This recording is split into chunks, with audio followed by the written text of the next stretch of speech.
ഭഗവതി വാസുദേവ പ്രകാരം ഭഗവാനോട് സൂതനോട് ശൗനകാദി മഹർഷിമാര് ഭഗവത് കഥകളെ പറ്റി പറഞ്ഞു തരണമെന്ന് പറഞ്ഞ് ആരംഭിക്കുകയാണ്. അപ്പോഴാണ് സൂതൻ ആദ്യം തന്നെ പറയുന്നത്, നാം ചെയ്യുന്ന ഓരോ കർമ്മങ്ങളും എല്ലാം ഭഗവത് തത്വമായിട്ട് ഭഗവന്മയമായിട്ട് ചെയ്യണം. യാതൊന്നു കാൺമതതു നാരായണ പ്രതിഭ, യാതൊന്നു ചെയ്വതതു നാരായണാർച്ചനകൾ, യാതൊന്ന് കേൾപ്പതത് നാരായണ ശ്രുതികൾ, യാതൊന്നതൊക്കെ ഹരിനാരായണായ നമ എന്ന ഭാവത്തോടു കൂടി കാണാൻ ഇവിടെ പറയും. വാസുദേവ പരാവേദ, വാസുദേവ പരാമഖ, വാസുദേവ പരായോഗ, വാസുദേവ പരാക്രിയ, വാസുദേവ പരം ജ്ഞാനം, വാസുദേവ പരം തപ, വാസുദേവ പരോ ധർമ്മോ, വാസുദേവ പരാഗതി. അതാണ് എഴുത്തച്ഛൻ യാതൊന്ന് എടുത്തു പറഞ്ഞു. എല്ലാം ഭഗവത് സമർപ്പിതമായി ചെയ്തു കൊള്ളുക എന്ന് പറഞ്ഞു. അപ്പോഴാണ് അങ്ങനെയാണെങ്കിൽ ഭഗവാൻ പല സന്ദർഭങ്ങളിലും പല പല അവതാരങ്ങളെ കേൾക്കിട്ടുണ്ടല്ലോ. ആ അവതാരങ്ങളെ പറ്റി ഞങ്ങൾക്ക് ആദ്യം ഒന്ന് പറഞ്ഞു തരണം എന്ന് പറഞ്ഞപ്പോഴാണ് പിന്നീട് ഭഗവാൻ തൻ്റെ അവതാരങ്ങൾ ഏതൊക്കെ എടുത്തിട്ടുണ്ടോ അതിനെപ്പറ്റി പറയും. അതിനു മുമ്പ് തന്നെ എങ്ങനെയാണ് ഈ ഭഗവാൻ ഈ പ്രപഞ്ചത്തെ തന്നെ സൃഷ്ടിച്ചതെന്ന് സൂചിപ്പിച്ചിട്ടാണ്. ഇതിനെക്കുറിച്ച് വിസ്തരിച്ച് പറയുന്നത് ദ്വിതീയ സ്കന്ധത്തിലാണ്. എങ്കിലും ഇവിടെ ഒരു സൂചന നൽകും. ജഗൃഹേ പൗരുഷം രൂപം ഭഗവാൻ മഗധാദിവി സംഭൂതം ഷോഡശകലൗ ആദൗ ലോക ശുശ്രൂഷയാ. ആദൗ ആദിയിൽ ഇവിടെ ഒന്നുമില്ലാതിരുന്ന സന്ദർഭത്തിൽ ലോക ശുശ്രൂഷയാ, ലോകത്തെ സൃഷ്ടിക്കണമെന്ന് ചിന്തിച്ചു കഴിഞ്ഞപ്പോൾ ഭഗവാൻ തന്നെ തൻ്റെ ശരീരത്തിൽ നിന്നും 16 കലകളായിട്ട് അംശങ്ങളായിട്ട് മാറി. എന്നിട്ടോ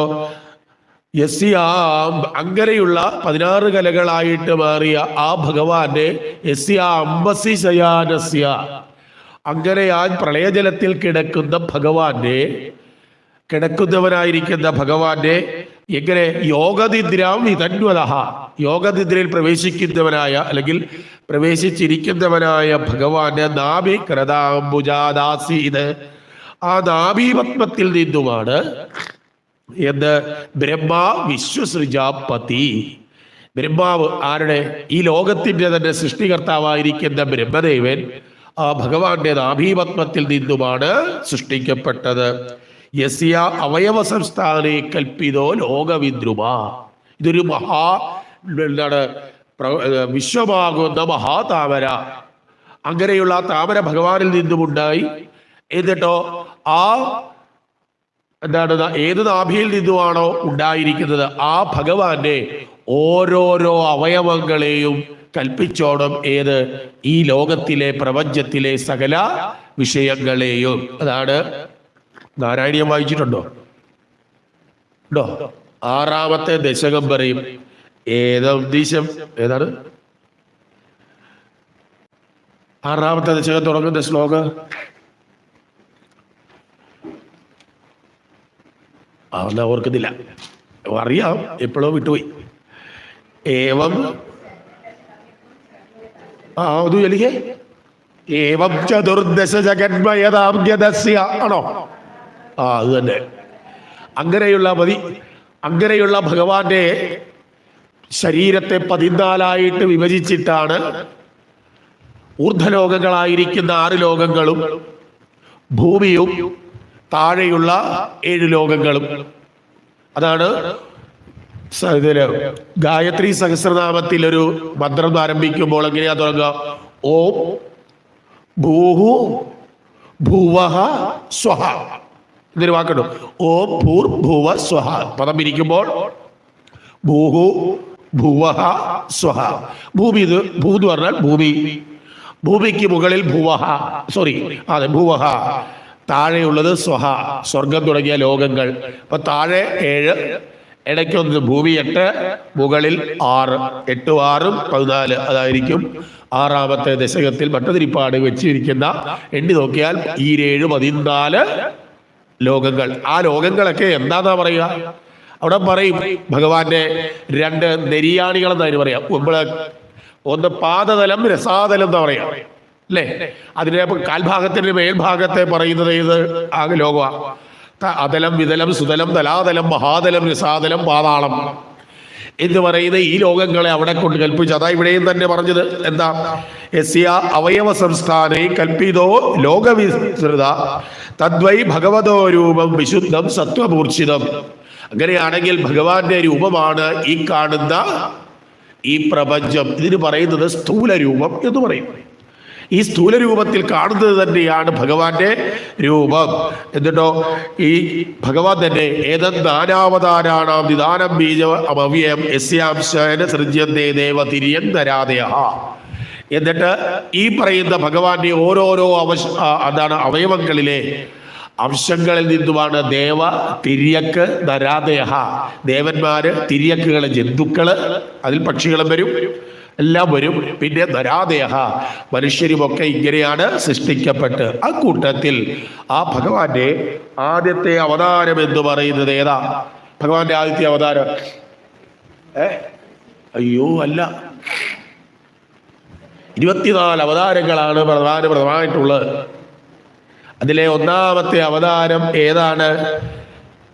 സയേവ പ്രഥമം ദേവ കൗമാരം സർഗമാസ്ഥിത ചചാര ദുശ്ചരം ബ്രഹ്മചര്യമഖണ്ഡിതം. ഭഗവാന്റെ ആദ്യത്തെ അവതാരങ്ങൾ 4 പേരാ. സനകാദികള്, സനകൻ, സനന്ദൻ, സനൽകുമാരൻ, സനാതനൻ. രണ്ടാമത്തെ അവതാരം ഏതാ? ഇത് വായിക്കും, വരാഹമാണ്. ആ വരാഹം വരാതെ ഭൂമിയില്ലാതെ ബാക്കിയുള്ള സൃഷ്ടികൾ നടക്കൂ? ഇത് ഞങ്ങൾക്ക് ഇന്റെ അവതാരം വേണമെന്നുള്ള തോന്നലുണ്ടാണെങ്കിൽ, സൃഷ്ടിയാദികളുണ്ടെങ്കിലല്ലേ അവതാരത്തിന് പ്രസക്തി. അപ്പൊ രണ്ടാമത്തെ അവതാരം ഏതാ? വരാഹാവതാരമാണ്. തൃതീയം അടുത്തത് തൃതീയം ഇഷിസർഗൗജ ദേവർഷിത്തമുപേത്യസഹ. മൂന്നാമത്തെ അവതാരം നാരദരാണ്. അടുത്തത് തുര്യേ ധർമ്മകലാ സർഗേ നരനാരായണ ഋഷി. തുര്യം എന്ന് പറഞ്ഞാൽ വാക്കിനർത്ഥം നാലാമത്തെ എന്നാണ്. ജാഗ്രത്, സ്വപ്നം, സുഷുപ്തി, തുര്യം എന്താ പറയുക. അതിൽ തുര്യം എന്ന് പറഞ്ഞാൽ നാലാമത്തെ അവസ്ഥയില്, തുര്യം എന്ന് പറഞ്ഞാൽ നാലാമത്തെ എന്നാണ്. നാലാമതായിട്ട് അവതരിച്ചത് ആരായിട്ടാണ്? നരനാരായണന്മാരായിട്ടാണ്. അവരെന്തും അതുപോലെ തന്നെ ഉണ്ടാവുന്നത് എവിടെ പറയൂരി? മാർക്കണ്ഡേയ ചരിതം പറയുന്നിടത്ത് ഇവരെ കാണാനായിട്ട്, അല്ലെങ്കിൽ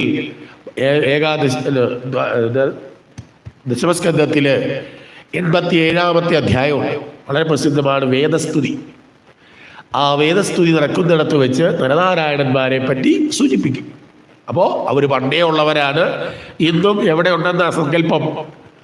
അങ്ങ് അവിടെ ഇരുന്ന് തപസ് ചെയ്തുകൊണ്ടിരിക്കുന്നവർ, അവരുടെ തപസ് കൊണ്ടാണ് ഈ ഭാരതം ഇങ്ങനെ സംരക്ഷിക്കപ്പെട്ട് പോകുന്നതെന്നാണ് ഈ പുരാണത്തിലൊക്കെ പറഞ്ഞിരിക്കുന്നത്.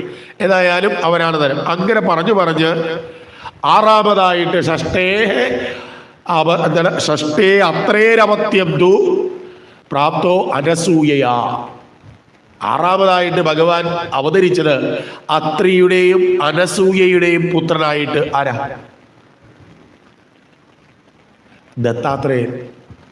ദത്താത്രേയ മഹർഷിയായിട്ട് അവതരിച്ചിരിക്കുന്നതും എന്താണ്? അങ്ങനെ ഭഗവാൻ തന്നെയാണ് എന്നൊക്കെ പറഞ്ഞു 14-ാമതായിട്ട് നരസിംഹാവതാരം.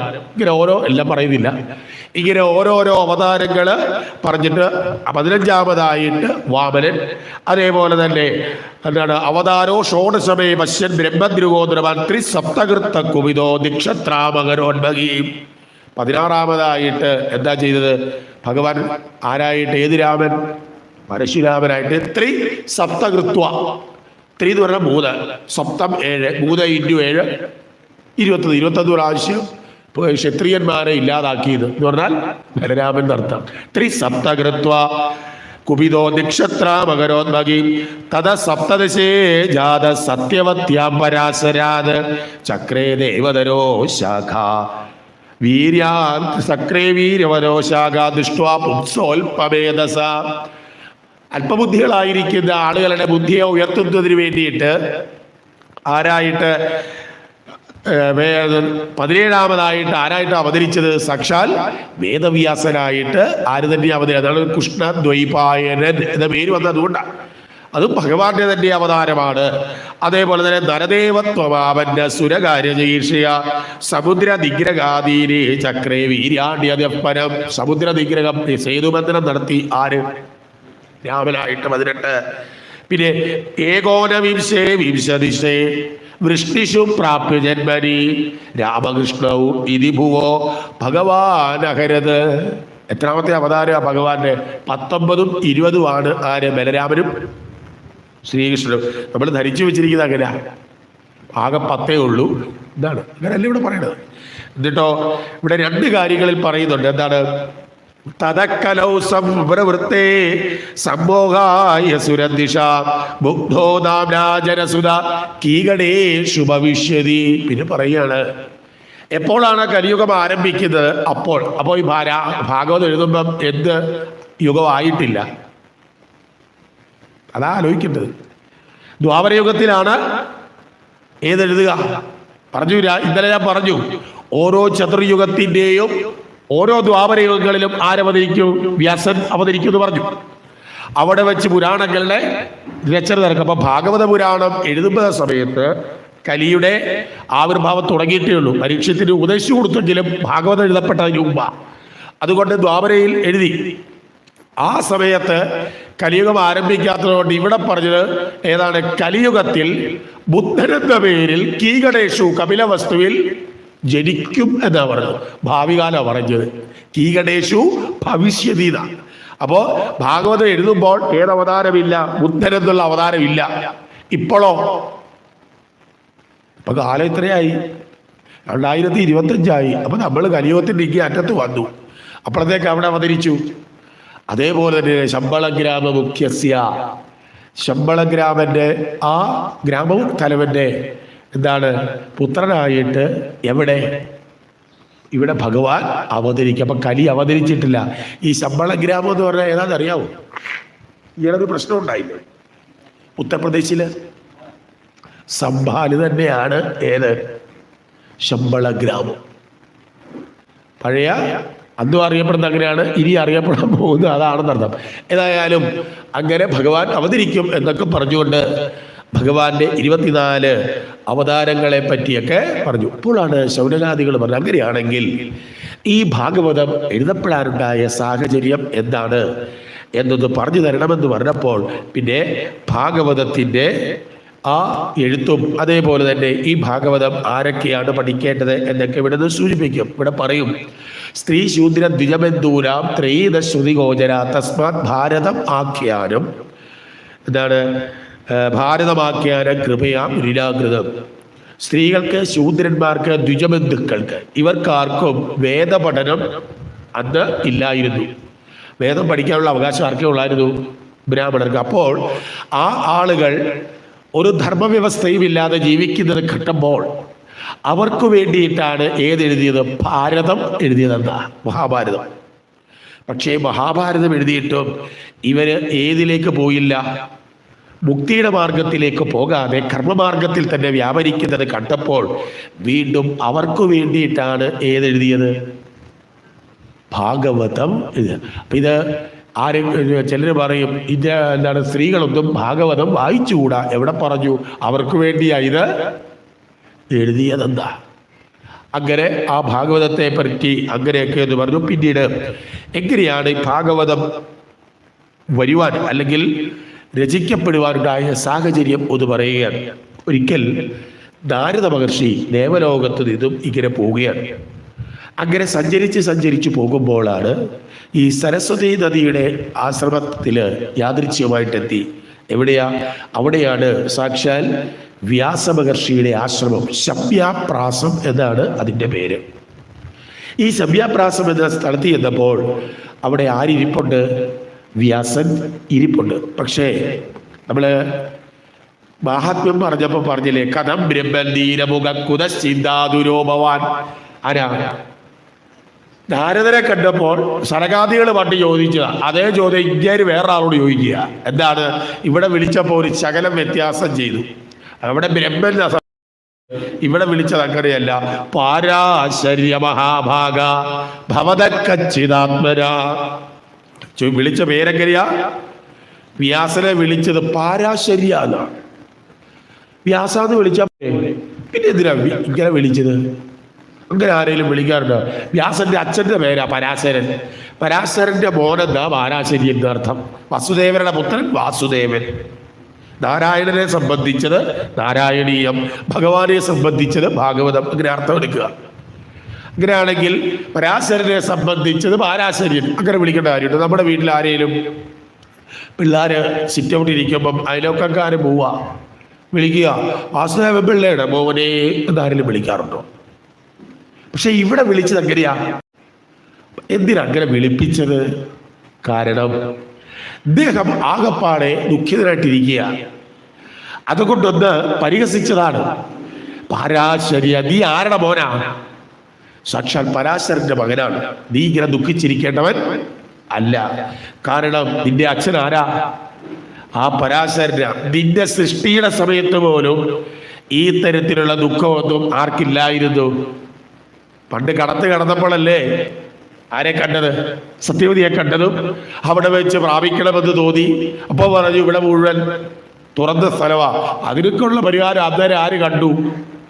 അങ്ങനെ ഉണ്ടായ 10 ഗുണം 10 ഗുണമല്ലേടാ നിനക്കും ഉണ്ടാവേണ്ടത്. നീ ഇങ്ങനെ ദുഃഖിച്ചിരിക്കേണ്ടുന്ന കാര്യമല്ലേ? എന്താണ് നിനക്ക് പറ്റിയത് എന്ന് ചോദിച്ചു കഴിഞ്ഞപ്പോൾ വ്യാസൻ നാരദനോട് പറഞ്ഞു, ഭഗവാനെ എനിക്ക് എന്താണെന്ന് അറിയത്തില്ല, മനസ്സിനിപ്പോഴും ഒരു സന്തോഷവും ഉണ്ടായിട്ടില്ല. ഞാൻ എന്തെല്ലാം കർമ്മങ്ങൾ ചെയ്തു, എന്തെല്ലാം ഗ്രന്ഥങ്ങൾ എഴുതി, വേദം പകുത്തു. 1,28,000 ഗ്രന്ഥസംഖ്യയുള്ള ഒരു ജന്മം കൊണ്ട് തന്നെ വായിച്ച് മുഴുവൻ മനസ്സിലാക്കാൻ പറ്റാത്ത ഏത് ഭാരതം എഴുതി. എന്നിട്ടും എനിക്ക് സംതൃപ്തി ഉണ്ടായിട്ടില്ല. അതുകൊണ്ട് ഇനി ഞാൻ എന്ത് ചെയ്താലാണ് എനിക്ക് സംതൃപ്തി ഉണ്ടാവുക? അപ്പോഴാണ് പറയുന്നത്, ശരിയാ, എങ്ങനെ നിനക്ക് സംതൃപ്തി ഉണ്ടാവും? നീ 1,20,000 പല ഗ്രന്ഥസംഖ്യയോട് കൂടിയ ആ എഴുതിയ ആ മഹാഭാരതത്തിൽ നീ എവിടെയാണ് ഭഗവാനെ കുറിച്ചൊന്ന് വ്യക്തമായിട്ട് പറഞ്ഞത്? ഇടയ്ക്കിടയ്ക്ക് നീ ഭഗവാനെ ഒന്ന് സൂചിപ്പിച്ചു എന്നുള്ളതല്ലാതെ ഭഗവാന്റെ ചരിതങ്ങളെ നീ വേണ്ടവണ്ണം നീ ഉപദേശിച്ചു കൊടുത്തോ മറ്റുള്ളവർക്ക് വേണ്ടിയിട്ട്?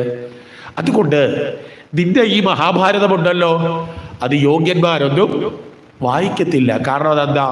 തതുവായ സംതീർത്ഥമുശന്തി ജന്മന പറയുകയാണ്.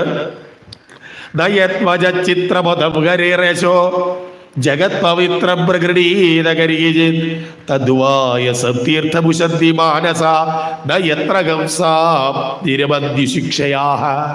നീ എഴുതിയ ഈ മഹാഭാരതം എന്തിനു കൊള്ളാം? കാക്കയ്ക്ക് കുളിക്കാൻ കൊള്ളാവുന്ന പറഞ്ഞു. അതെന്താ കാക്കയ്ക്ക് കുളിക്കാവുന്ന വെള്ളം? കാക്ക റോഡിൽ ഗട്ടറുണ്ടെങ്കിൽ ഒരു മഴ പെയ്താൽ നല്ല ഒന്നാന്തരമായിട്ട് അതിനകത്ത് വെള്ളം കിടക്കും, ചെളിവെള്ളമാണ്. അതിനകത്ത് ആരുടെ കുളി? നമ്മൾ പറയാറുണ്ട് കാക്കക്കുളി തന്നെ പെയ്യോ, കിട്ടിയത് എന്തായാലും വെള്ളമാണോ കുളിക്കും. പക്ഷെ ആ വെള്ളത്തിൽ ആരും മുങ്ങാറില്ല, ഹംസങ്ങൾ മുങ്ങത്തില്ല. ആ ഹംസങ്ങൾ ഏതിലേ മുങ്ങുള്ളൂ? ശുദ്ധമായ നിർമ്മലമായ ജലത്തിലേ മുങ്ങുകയുള്ളൂ. അതേപോലെ നീ എഴുതിയ ഭാരതം എല്ലാവരും ഒന്നും വായിക്കത്തില്ല. ഇതേപോലെ വിഷയാസക്തന്മാരായിരിക്കുന്ന ആളുകളെ അതിൽ മുങ്ങുകയുള്ളൂ. പരമഹംസഗതിയിലേക്ക് പോകാൻ, മുക്തിമാർഗത്തിലേക്ക് പോകാൻ ആഗ്രഹിക്കുന്നവരാരും ഏതിൽ മുങ്ങില്ല? മഹാഭാരതം വായിക്കില്ല, പഠിക്കില്ല. അതുകൊണ്ട് ആളുകളുടെ പരമഹംസഗതിയെ ലാക്കാക്കിക്കൊണ്ട് നീ എന്തെങ്കിലും എഴുതണം. എന്തുകൊണ്ട് ഇങ്ങനെ പറഞ്ഞു? അവിടെ യഥാർത്ഥത്തില് വ്യാസൻ ഒരു കഴിവുണ്ട്, എഴുതാനുള്ള കഴിവ്. എഴുതാനുള്ള കഴിവുള്ളയാൾ തൻ്റെ കഴിവ് എന്തിനു വേണ്ടിയിട്ട് വിനിയോഗിക്കണം? ഭഗവാന്റെ കാര്യങ്ങളെ എഴുതാൻ. വരയ്ക്കാൻ അറിയാവുന്നവൻ ഭഗവാന്റെ രൂപം വരയ്ക്കണം. അതല്ല കർമ്മങ്ങൾ ചെയ്യാനാണ്, ഭഗവത് ക്രിയകളെ ചെയ്യാനാണ് കഴിവുള്ളവളെങ്കിൽ അവൻ പണം മുടക്കി അക്കരെയുള്ള കർമ്മങ്ങൾ ചെയ്യണം. അപ്പൊ ഇവിടെ വ്യാസനെ സംബന്ധിച്ചിടത്തോളം എഴുതാനുള്ള കഴിവാണ്. അതുകൊണ്ട് ഭഗവാൻ പറഞ്ഞു, നീ ഇനി ഏതാണ് വാക്കുകൾ കൊണ്ട്, അതാണ് വചിത്രപദം. ആരുടെ? ഹരേഹേ യശഃ, ഭഗവാന്റെ കീർത്തികളെ വർണ്ണിക്കുന്നതായ വാക്കുകൾ കൊണ്ടുള്ള ചിത്രത്തെ, രൂപത്തെ നീ ആർക്ക് വേണ്ടിയിട്ട്? മറ്റുള്ളവർക്ക് വേണ്ടിയിട്ട് സൃഷ്ടിച്ചു കൊടുക്കണം എന്ന് പറഞ്ഞു. അങ്ങനെ പറഞ്ഞു കഴിഞ്ഞപ്പോൾ അതിന് ഞാൻ ഒരുങ്ങാം. പക്ഷേ ഈ ഭഗവാനെ അറിയണമെങ്കിൽ ഭഗവാന്റെ തത്വം എനിക്കറിയില്ലല്ലോ എന്ന് പറഞ്ഞുകൊണ്ട് ആ കാര്യത്തെ ഒന്ന് പറയുകയാണ്. അപ്പോഴാണ് പറഞ്ഞത്, നാരദ മഹർഷി തൻ്റെ പൂർവ്വചരിത്രം ഒന്ന് പറയുകയാണ്. ഞാനൊന്ന് വിസ്തരിക്കുന്നില്ല. അതായത് യഥാർത്ഥത്തിൽ നാരദർ വ്യാസനോട് പറയാ, എൻ്റെ പൂർവ്വജന്മത്തിൽ ഞാനൊരു ദാസീപുത്രനായിരുന്നു. തൻ്റെ കഥ ആദ്യം പറയാം. എങ്ങനെ ആ ഭഗവാന്റെ തത്വം നാരദർക്ക് ലഭിച്ചിരുന്നു. ഇപ്പോൾ വ്യാസൻ ചോദിച്ചു, അങ്ങയ്ക്ക് ഇതെങ്ങനെയാണ് ഈ ഭഗവത് തത്വത്തെ അങ്ങയ്ക്ക് ലഭിച്ചത് എന്ന് ചോദിച്ചപ്പോൾ അതിനുണ്ടായ സാഹചര്യം പറയുകയാണ്. ഞാനൊരു ദാസീപുത്രനായിട്ട് കഴിയുകയായിരുന്നു. എൻ്റെ അമ്മ അന്നത്തെ കാലഘട്ടങ്ങളിൽ ഈ ശ്രേഷ്ഠന്മാരായിരിക്കുന്ന ബ്രാഹ്മണരുടെ ഗൃഹങ്ങളിലെ വേലക്കാരിയായിരുന്നു. അങ്ങനെ വേല ചെയ്തു ജീവിക്കുമ്പോൾ എന്നെയും അവിടെ കൊണ്ടുപോയി. ഞാനും ആ ബ്രാഹ്മണ ഗൃഹത്തിലാണ് കഴിഞ്ഞത്. അവിടെ വരുമ്പോൾ അവിടെ കഴിയുന്ന കാലഘട്ടത്തിൽ ധാരാളം ശ്രേഷ്ഠന്മാരായ യോഗികളായ സജ്ജനങ്ങളായ ബ്രാഹ്മണരൊക്കെ ആ ഗൃഹത്തിലെത്തും. ആ കൂട്ടത്തിൽ ഞാനും ഇത്തിരി മാറി അവർ സംസാരിക്കുന്നിടത്തൊക്കെ ഇരിക്കും. എൻ്റെ പ്രായത്തിലുള്ള മറ്റുള്ള കുട്ടികൾ കളിപ്പാട്ടങ്ങളുടെ പിന്നാലെ പോകുമ്പോൾ ഞാൻ മാത്രം എന്തു ചെയ്യും, ഇവരുടെ സംസാരത്തിൻ്റെ ഭാഗത്ത് ഇരുന്നത് കണ്ടപ്പോൾ ഈ ബ്രാഹ്മണർക്ക് എന്തോ എന്നോടൊരു താല്പര്യം തോന്നി. ഇവർ കുട്ടികളുടേതായ സ്വഭാവമല്ലല്ലോ കാണിക്കുന്നത്, ഇവരെന്തൊക്കെയോ ഗുണങ്ങളുണ്ട് എന്ന് ഇവർ മനസ്സിലാക്കിയിട്ട് ഇവർ പിന്നീട് അവിടെ ഇരിക്കുമ്പോൾ അവർ കഴിക്കുന്ന കൂട്ടത്തിൽ അവരുടെ ഭക്ഷണത്തിൻ്റെ ഒരു ഭാഗം എന്തു ചെയ്യും, ഈ നാരദർക്കും കൊടുക്കും. അതൊക്കെ കഴിച്ചുകൊണ്ട് അങ്ങനെ കഴിയുകയാണ്.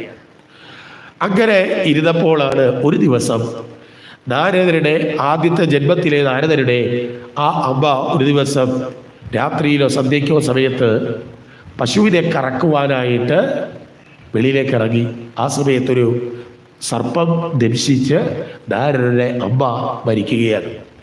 അപ്പോൾ തനിക്ക് ആകപ്പാടെയുള്ള ബന്ധനം ഈ അമ്മയാണ്. അതും പോയി. അത് കഴിഞ്ഞപ്പോൾ മൺസൂൺ കാലം അല്ലെങ്കിൽ ഈ വർഷകാലം കഴിഞ്ഞപ്പോൾ അവിടെ എത്തിയ ബ്രാഹ്മണരെല്ലാം പോകുന്നത് കണ്ടപ്പോൾ അവർ ചോദിച്ചു, നീ ഞങ്ങളുടെ കൂടെ പോരുന്നോ എന്ന് ചോദിച്ചു. ശരി, ഞാനും വരാമെന്ന് പറഞ്ഞു. അങ്ങനെ കുറേ കാലം അവരുടെ പിന്നാലെയൊക്കെ നടന്നു. ഒരു സ്ഥലത്ത് കുറേ കാലം കഴിഞ്ഞപ്പോൾ അവർ ചെറിയ കാര്യങ്ങളൊക്കെ എന്നോട് പറഞ്ഞിട്ടുണ്ട്, നീ നീന്റേതായ വഴിയിലൂടെ പൊയ്ക്കൊള്ളുക എന്ന് പറഞ്ഞു. അവർ യാത്ര പറഞ്ഞു അവരുടെ വഴിക്ക് പോയി. എന്താണ് ചെയ്യേണ്ടതെന്നറിയില്ല. അങ്ങനെ ഞാൻ ദീർഘമായ ഒരു യാത്ര ആരംഭിക്കുകയാണ്. ഒരു തവണ അങ്ങനെ സഞ്ചരിച്ച് ഒരു വനപ്രദേശത്തെത്തി.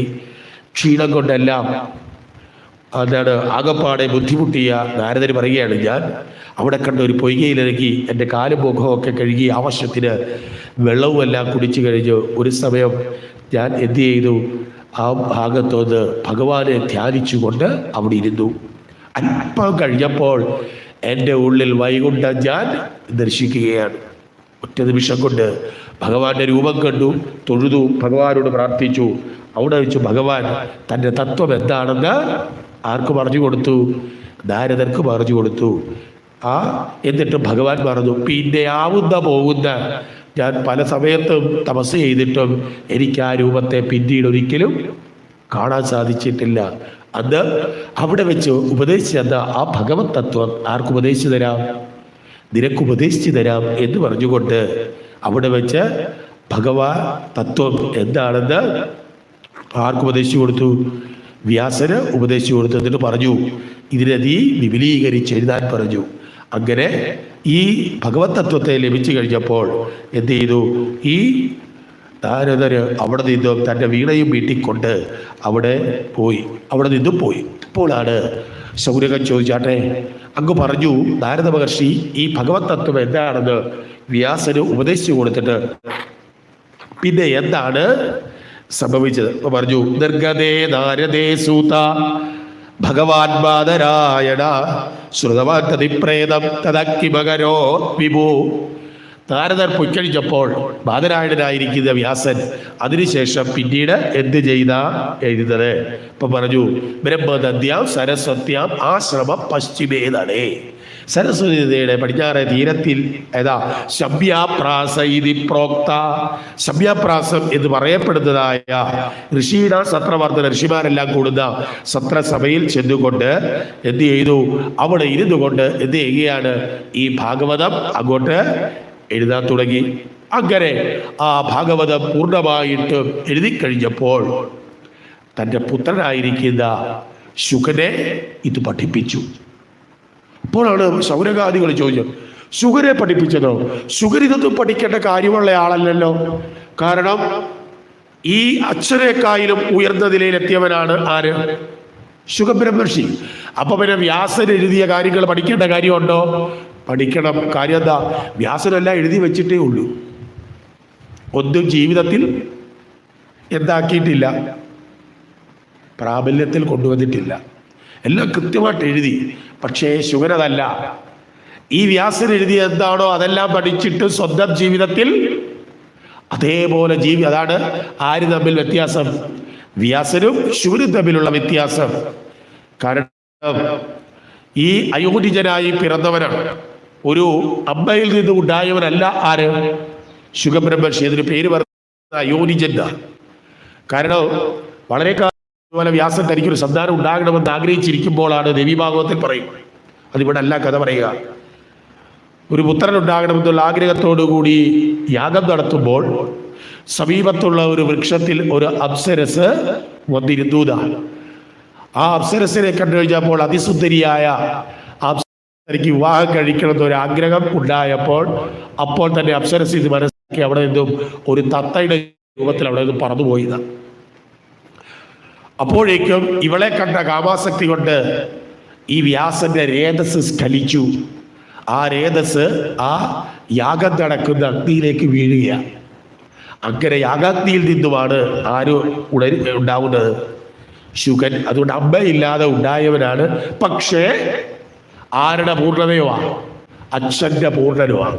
കാരണം അച്ഛന്റെ രേതസ്സിൽ നിന്നുമാണ് ഉണ്ടായത്. അപ്പോൾ ഏതായാലും അങ്ങനെ ഉണ്ടായിരിക്കുന്നവനായ അദ്ദേഹം ജനിച്ച ഉടനെ തന്നെ വലിപ്പമൊക്കെയായി. ഉടൻ തന്നെ പറഞ്ഞു, നീ ഇവിടെ നിന്ന് പോയിട്ട് സാക്ഷാൽ ദേവർഷിമാർ അല്ലെങ്കിൽ ദേവന്മാരുടെ ഗുരുവായിരിക്കുന്ന ബൃഹസ്പതിയുടെ അടുക്കൽ പോകാൻ പറഞ്ഞു. അവിടെ ചെന്ന് ശാസ്ത്രങ്ങളൊക്കെ പഠിച്ചിട്ട് വരാൻ പറഞ്ഞു. അങ്ങനെ ബൃഹസ്പതിയുടെ ആശ്രമത്തിൽ സകല ജ്ഞാനവിദ്യകളും നേടിയെടുത്തിട്ട് തിരികെ അച്ഛനെ കാണാനായിട്ട് ആര് വരികയാണ്? ശുഗബ്രഹ്മർഷി വരികയാണ്. ദൂരെ നിന്നും അതിതേജസ്വിയായ തൻ്റെ പുത്രൻ കയറി വരുന്നത് കണ്ടപ്പോൾ ആരെഴുന്നേറ്റ് പോയിതാ? വ്യാസൻ അറിഞ്ഞില്ല, എഴുന്നേറ്റ് പോയിതാ. ഒരിക്കലും മകൻ എത്ര വലിയ നിലയിലേക്ക് വന്നാലും മകനെ കാണുമ്പോൾ ആരെഴുന്നേൽക്കണ്ട? അച്ഛൻ എഴുന്നേൽക്കണ്ട. അമ്മയോ? എനിക്കറിയാൻ മേലാജോണ്ട് ചോദിക്കുക, അമ്മ എഴുന്നേൽക്കണോ വേണ്ടയോ? വേണ്ട. അല്ല അങ്ങനെ അല്ല കേട്ടോ. ഇനി തൊട്ട് എഴുന്നേക്കണം. മകൻ വലുതായി കഴിഞ്ഞാൽ മകനാണ് കയറി വരുന്നതെങ്കിൽ പോലും ആരെഴുന്നേൽക്കണം? കാരണം മകനെയല്ല അവിടെ ബഹുമാനിക്കുന്നത്, മകനിലുള്ള പുരുഷത്വത്തെയാണ്. മനസ്സിലായോ?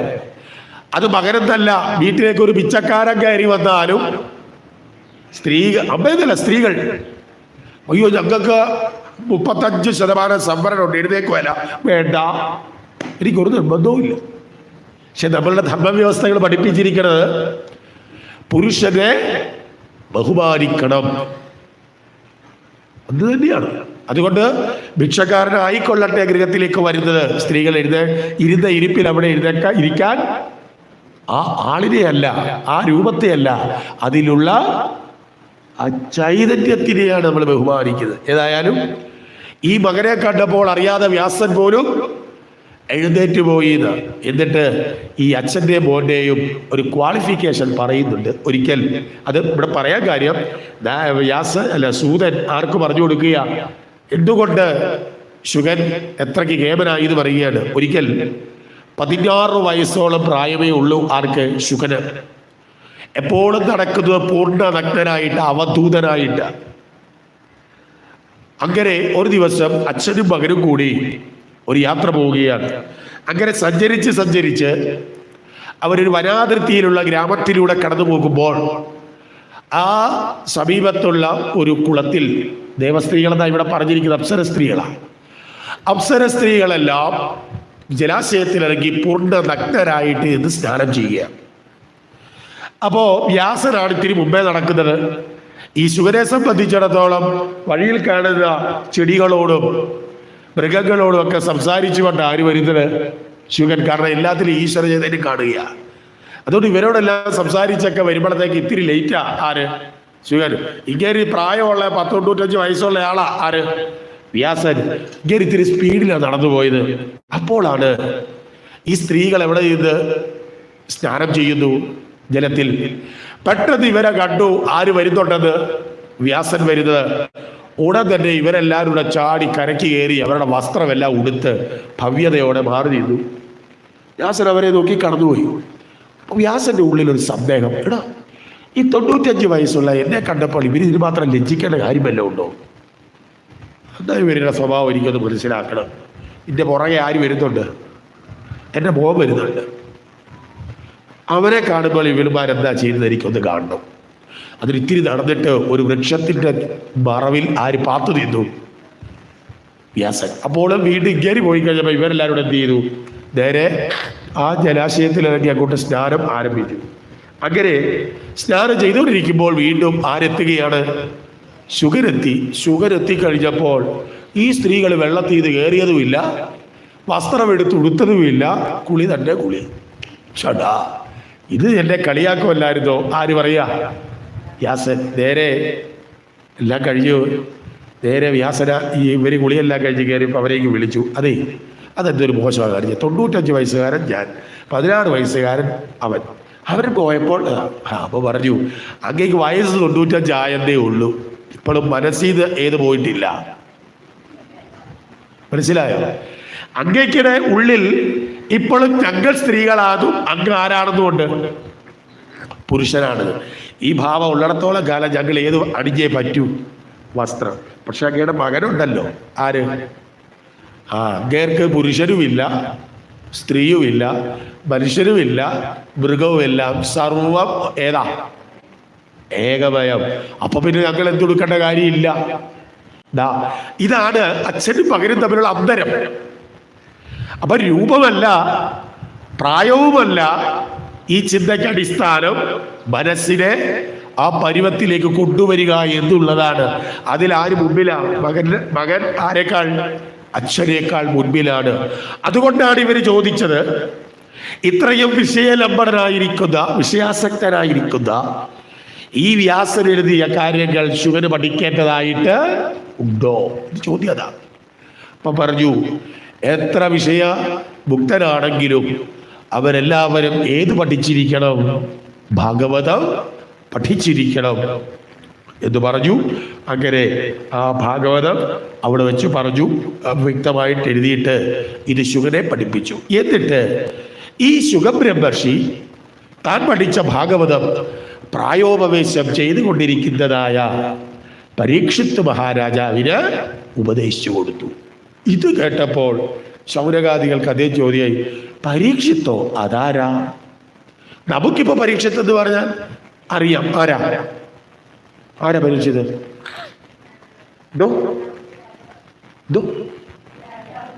ഒരു രാജാവെന്ന് അറിയത്തുള്ളൂ. അപ്പൊക്കെ മാറ്റാം, ഒരു രാജാവാക്കട്ടെ, ശരിയായ രാജാവാക്കാം, ഇപ്പൊ വാക്കാം. ഏതായാലും എന്ത് ചെയ്തു? പരീക്ഷത്തിനെ പഠിപ്പിച്ചു.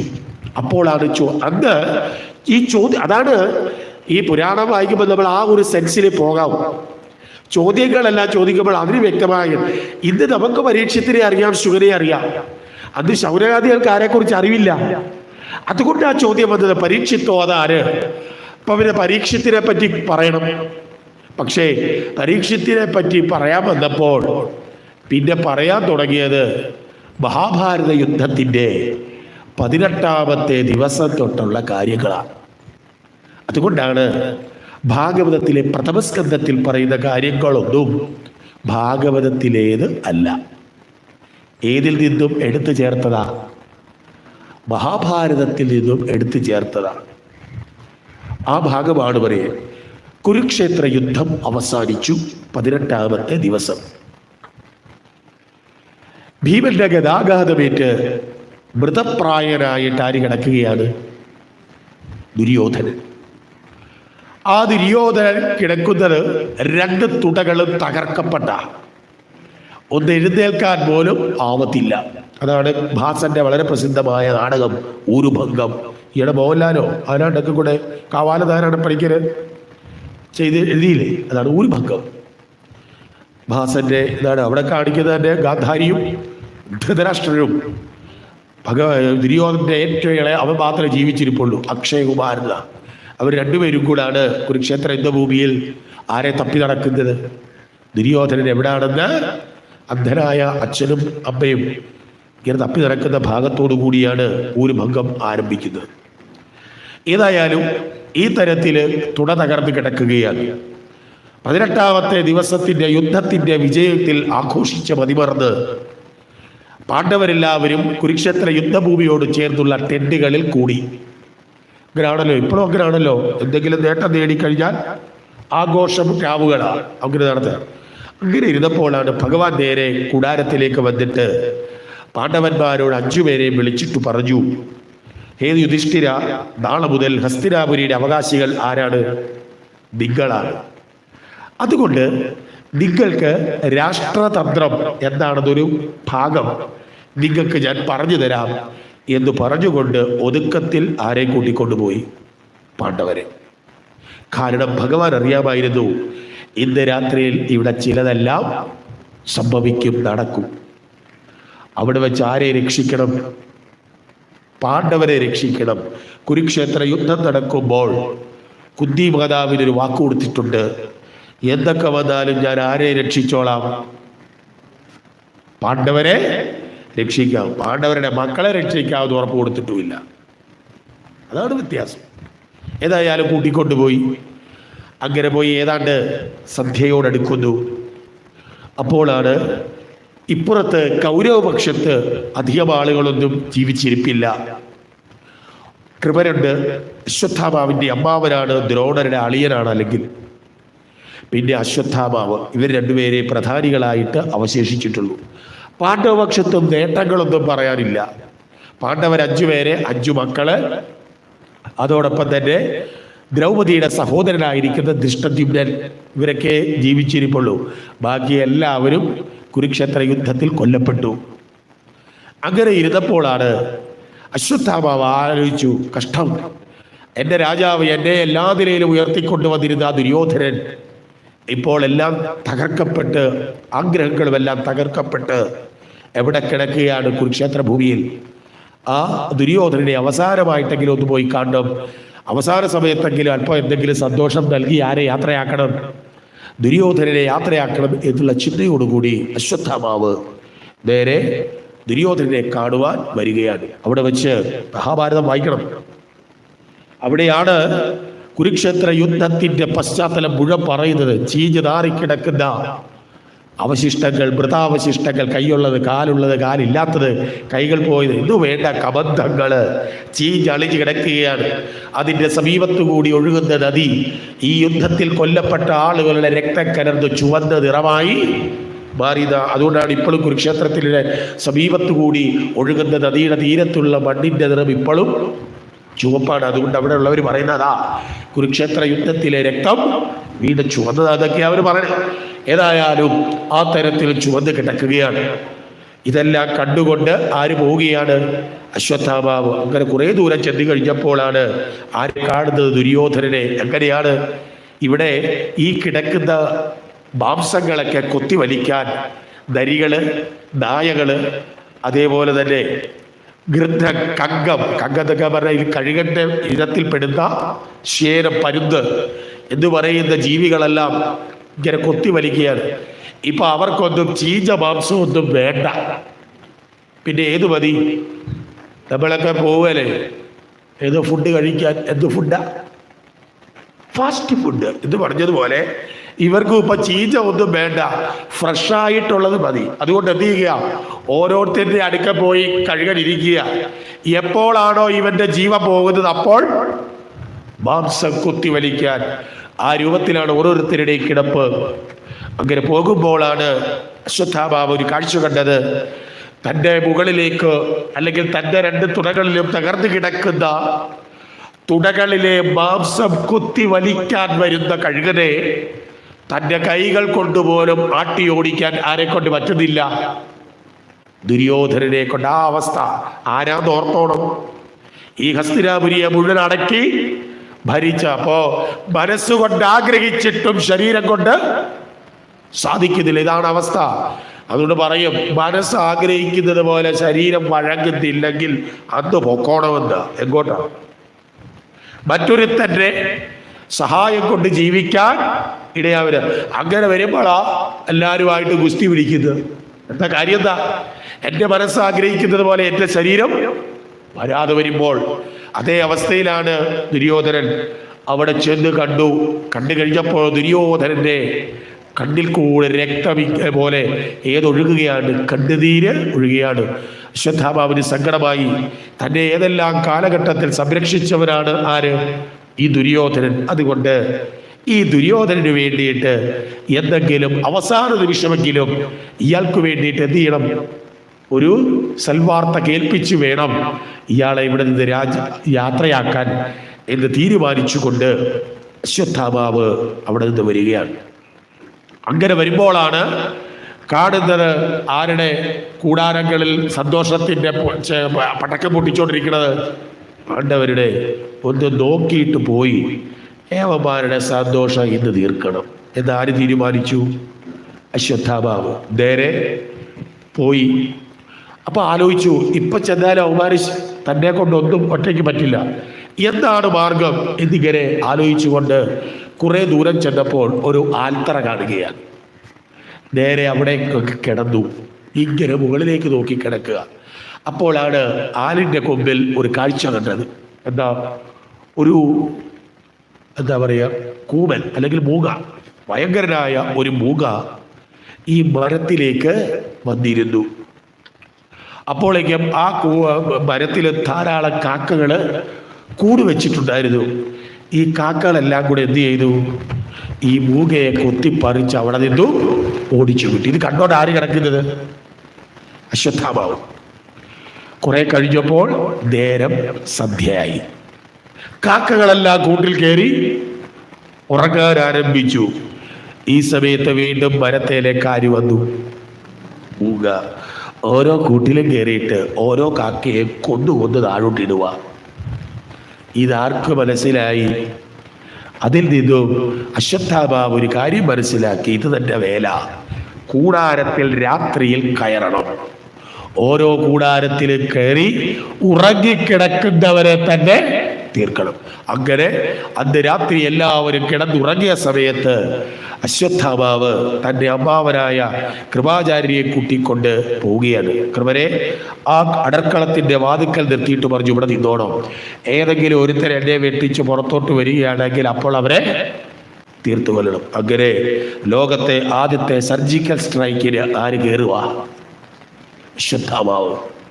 ആദ്യം കയറിയപ്പോൾ തന്നെ കണ്ടത് ദൃഷ്ടദ്യുമ്നനെയാണ്. ആദതായി വദാർഹണ എന്ന് പറഞ്ഞുകൊണ്ടാണ് ആരെ? ദൃഷ്ടദ്യുമ്നനെ തൻ്റെ പെരുവിരൽ കൊണ്ട് ദായി ഇവിടെ കൊരവള്ളി എന്നൊക്കെ പറയും, ഇവിടേക്ക് കാലമർത്തി വെച്ചുകൊണ്ടാണ് ആരെ കൊല്ലുന്നത്? ശ്വാസം മുട്ടിച്ച്. അപ്പോ ദൃഷ്ടദ്യുമ്നൻ പറഞ്ഞു, എന്നെ കഴുത്ത് വെട്ടി കൊല്ലാൻ പറയുന്നുണ്ട്.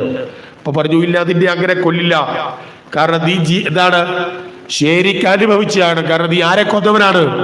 ഗുരുവിനെ കൊന്നവനാണ്. ആദതായി, അങ്ങനെയുള്ളവർക്ക് ആ പേര് പറഞ്ഞ് ആദതായി, ചെയ്യരുതാത്ത കർമ്മം ചെയ്യുന്നവർക്കാണ് ആദതായികൾ എന്ന് സംസ്കൃതത്തിൽ പ്രയോഗിക്കുക. അതുകൊണ്ട് നിന്നെ അങ്ങനെ കൊന്നു. അവസാനം പാഞ്ചാലിയുടെ 5 മക്കളെയും ഉറങ്ങിക്കിടന്ന കുട്ടികളെയും വധിച്ചു. തപ്പി ആരെ?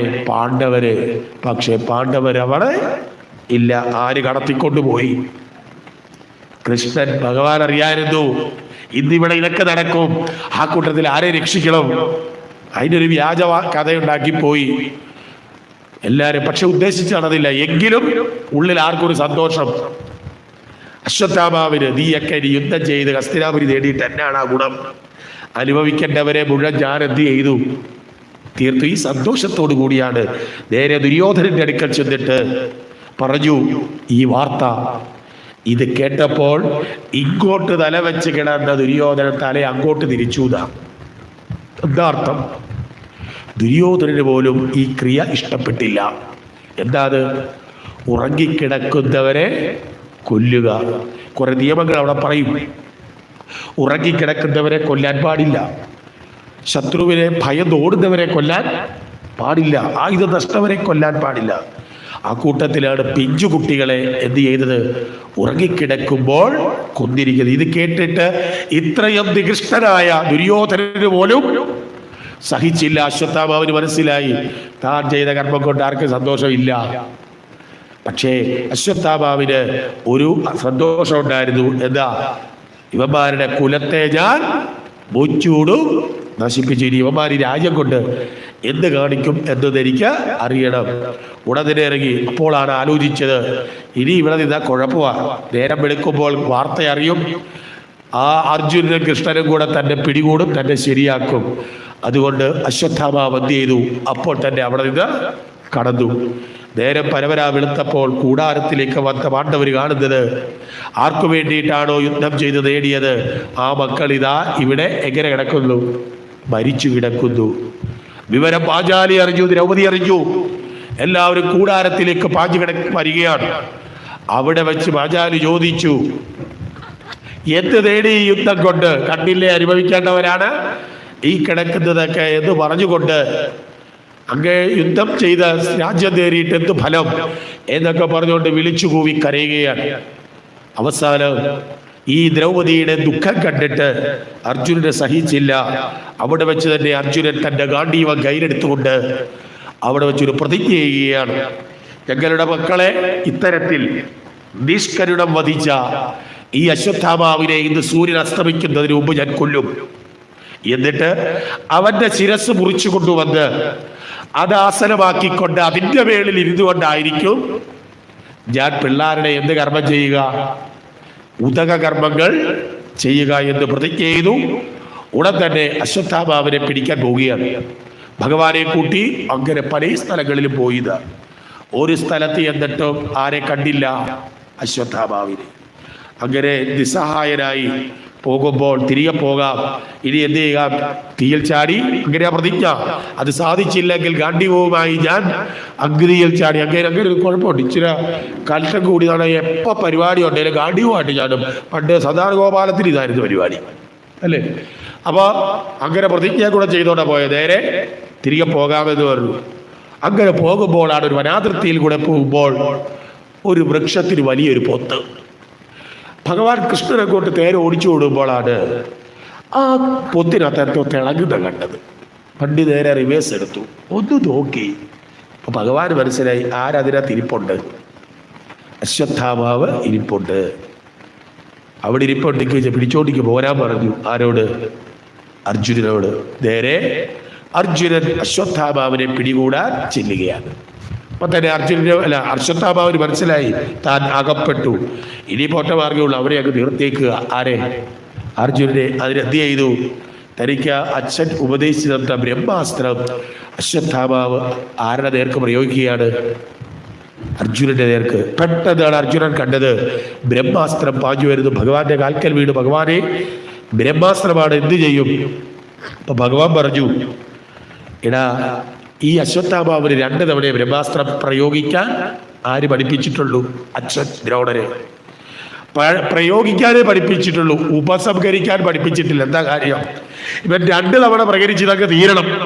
ഉപസംഹരിച്ചാൽ കുഴപ്പമെന്താ? വീണ്ടും ഇതിനുള്ള ചാൻസ് കിട്ടും. അതുകൊണ്ട് പ്രയോഗിക്കുന്ന ആ സമയത്ത് ഇതിന് ശക്തി പിന്നെ അവരുണ്ടാവരുത്. പക്ഷെ നിന്നെ അങ്ങനെ അല്ലല്ലോ ദ്രോണർ പഠിപ്പിച്ചത്. എത്ര തവണ വേണമെങ്കിലും പ്രയോഗിക്കാം, അതുപോലെ തന്നെ ഉപസംഹരിക്കാനും നിനക്കറിയാം. അതുകൊണ്ട് നീയും ബ്രഹ്മാസ്ത്രം പ്രയോഗിക്കാൻ പറഞ്ഞു. എന്നിട്ടോ 2 അസ്ത്രങ്ങളെയും ഈ നിവർത്തന മന്ത്രം ചൊല്ലി 2 അസ്ത്രത്തേക്ക് പിൻവലിക്കാൻ പറഞ്ഞു. അങ്ങനെ അശ്വത്ഥാമാവിൻ്റെ എതിരെ അർജുനനും ഏതസ്ത്രം തന്നെ പ്രയോഗിച്ചു? ബ്രഹ്മാസ്ത്രം. എന്നിട്ട് എന്ത് ചെയ്തു? ആ പിൻവലിക്കാനുള്ള മന്ത്രം ചൊല്ലിക്കൊണ്ട് അശ്വത്ഥാമാവ് പ്രയോഗിച്ച ബ്രഹ്മാസ്ത്രത്തെയും താൻ പ്രയോഗിച്ചതിനെയും എന്ത് ചെയ്തു? ഉപസംഹരിച്ചു. അതിനുശേഷം ആരെ പിടികൂടി? അശ്വത്ഥാമാവിനെ പിടികൂടി ഒരു കാട്ടുവള്ളി കൊണ്ട് വരിഞ്ഞു കെട്ടുകയാണ്. എന്നിട്ട് രഥത്തിന്റെ ചോട്ടിൽ കെട്ടിയിട്ടു. ഭഗവാൻ പറഞ്ഞു, ഇവരെയൊക്കെ ഒന്നേക്കാൻ പറഞ്ഞു. ഇതാരും കേട്ടില്ല. അർജുനൻ ശ്രദ്ധിച്ചില്ല. കുറെ ദൂരം പോയി. പോകുന്ന വഴിക്കും ഭഗവാൻ പറഞ്ഞു, എടാ, ഇവരെയൊക്കെ കൊന്നേരെ, വെച്ചോണ്ടിരിക്കണ്ട. സമ്മതിച്ചില്ല. ആര്? അർജുനൻ. കാരണം എന്താ? അർജുനൻ പ്രതിജ്ഞ ചെയ്തിരിക്കുന്നത് അശ്വത്ഥാമാവിനെ ഹസ്തിനപുരിയിൽ കൊണ്ടുവന്നിട്ട് ആരുടെ ഉപയോഗിച്ച് തീർത്തേക്കാം എന്നാ, ദ്രൗപതിയുടെ. അപ്പൊ ഇവിടെ വെച്ച് കൊന്നിട്ട് പോയാൽ ക്രെഡിറ്റ് കിട്ടത്തില്ലല്ലോ. അതുകൊണ്ട് ക്രെഡിറ്റ് കിട്ടണേ ആരുടെ ഉപയോഗിച്ച് തന്നെ കൊല്ലണം? പാഞ്ചാലിയുടെ മുമ്പിൽ. അങ്ങനെ വലിച്ചഴച്ചുകൊണ്ട് പോവുകയാണ്. പിന്നീടൊട്ട് ഭഗവാൻ കൊല്ലാനും പറഞ്ഞില്ല. നേരെ ഇവരെ വലിച്ചപ്പോഴത്തേക്ക് മൃതദേഹങ്ങളെല്ലാം കൊണ്ടുവന്ന് പൊതുദർശനത്തിലൊക്കെ വെച്ചിരിക്കുക. ആളുകളൊക്കെ വന്ന് വലിയ വിറ്റ് കരയുന്നു. ഇവരെ കാത്തിരിക്കാനും സംസ്കരിക്കണ്ടേ. അങ്ങനെ സന്ധ്യ ആയപ്പോഴാണ് പട്ടുപ്പാവിലിരുന്നുകൊണ്ട് പാഞ്ചാലി കണ്ടത് രഥത്തിൽ വലിച്ചിഴച്ചുകൊണ്ട് ആരെ കൊണ്ടുവരുന്നു? അശ്വത്ഥാമാവിനെ. ഉടൻ തന്നെ അവിടെ നിന്ന് ഇറങ്ങി ഓടുകയാണ് ആര്? പാഞ്ചാലി. മുഞ്ച വിട വിട, അഴിച്ചുവിട് അഴിച്ചുവിട് എന്ന് പറഞ്ഞുകൊണ്ടാണ് ആര് പോകുന്നത്? പാഞ്ചാലി. അടുത്ത് ചെന്നു, അഴിച്ചുവിട അശ്വത്ഥാമാവിനെ. നിങ്ങൾ എന്തൊരു കർമ്മമാണ് ചെയ്തത്? പണ്ടേ നിങ്ങൾ ഗുരുശാപം കിട്ടിയവരാണ്. ഇനി ഗുരുവിന്റെ പുത്രനെ കൂടെ കൊന്നിട്ട് ആ ശാപവും കൂടെ നിങ്ങൾക്ക് മേടിക്കേണ്ട കാര്യമുണ്ടോ? ഇവൻ അത്രയ്ക്ക് നീചമായ കർമ്മമല്ലേ ചെയ്തത്. ആയിക്കോട്ടെ, പക്ഷേ നിങ്ങൾ വലിച്ചു വിഴച്ചുകൊണ്ട് വന്നത് അശ്വത്ഥാമാവാണോ? അല്ല, ഇത് ആര് തന്നെയാണ്? ദ്രോണര് തന്നെയാകാ പറഞ്ഞത്. കാരണം എന്താ? അവിടെ വെച്ചാണ് പാഞ്ചാലി അവരെ ഓർമ്മിപ്പിക്കുന്നത്, ആത്മാവൈ പുത്രനാമാസി. ഓർത്തോളുക, ഒരു മകനായി പിറക്കുന്നത്, മകളായി പിറക്കുന്നത് ആര് തന്നെയാതാ? അച്ഛൻ തന്നെയാണ്. മകൻ പിറക്കുന്നത് അച്ഛൻ തന്നെയാണ്. അതുകൊണ്ടാണ് അമ്മയ്ക്ക് ഒരു പര്യായപദമുണ്ട്, ജായ. വാക്കിന്റെ അർത്ഥം ഭർത്താവിന് വീണ്ടും പിറക്കാനുള്ള പാത്രം എന്നാണ് നിരുക്തത്തിൽ അർത്ഥം പറയുന്നത്. ഇപ്പൊ ഞാനൊരു കഥ പറഞ്ഞു. പാത്രം മാറിയാലും ആരുണ്ടാവും?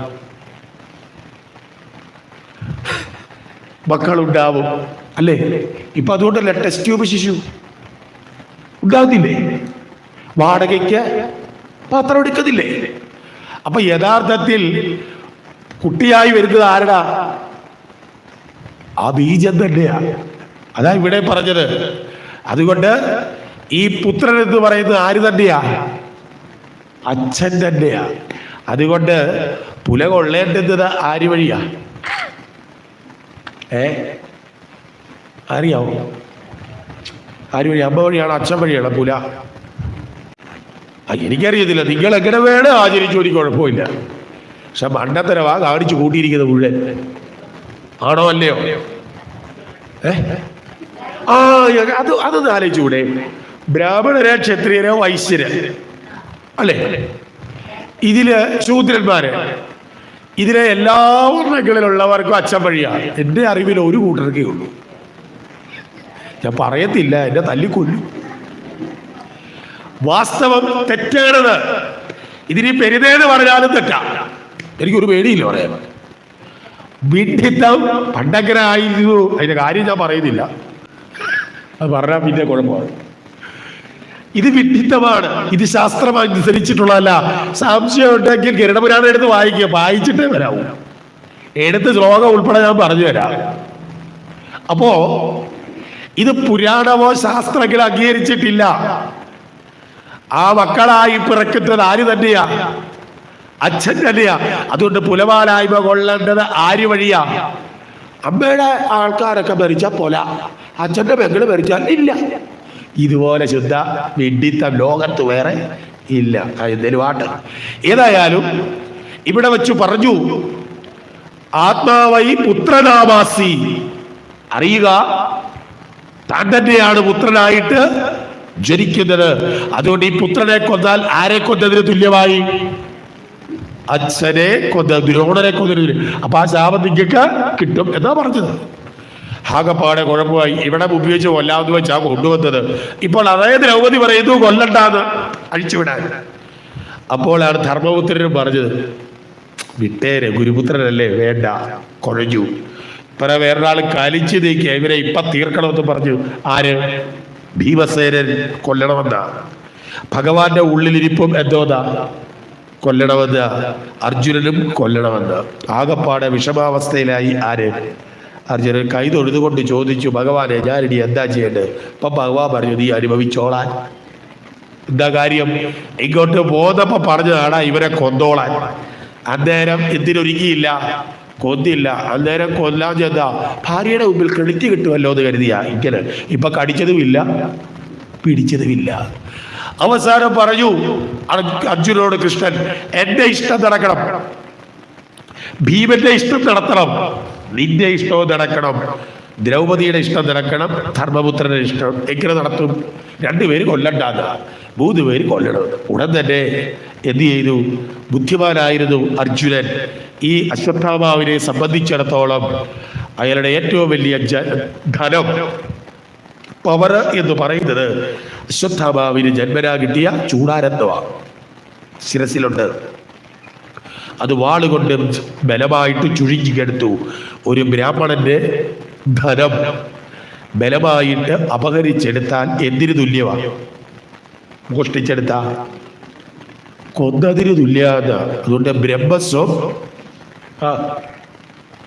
മോഷ്ടിക്കരുതെന്ന്. അതുകൊണ്ട് അത് മോഷ്ടിച്ചാൽ മോഷണത്തിന്റെ ഫലമല്ല, കൊന്നതിൻ്റെ ഫലം അനുഭവിക്കണമെന്ന്. അത് എത്ര ആൾ അനുഭവിക്കണം? ഒരാളാണോ? എടുത്ത ആൾ മാത്രമാണോ? അല്ല. ഇനി വരും മൃഗന്റെ കഥ അന്നേരം പറയാം. അവന്റെ 7 പരമ്പരകൾ അനുഭവിക്കുന്ന. അപ്പൊ ബ്രാഹ്മണന്റെ മുതൽ മോഷ്ടിച്ചാൽ കൊന്നതിന് തുല്യം. അടുത്ത പരിപാടി എന്തായത്? ഇദ്ദേഹത്തിന്റെ ഈ ബ്രാഹ്മണർക്ക് ഇന്ന് നമ്മുടെ നാട്ടിലില്ല, ഇവിടെ ശിഖാസൂത്രം എന്ന് പറയും. നമ്മുടെ തമിഴ്നാട്ടിലൊക്കെ കാണാം. ഇത് അവർ മുറിക്കില്ല, ഇത് വടിച്ചങ്ങ് കളഞ്ഞു.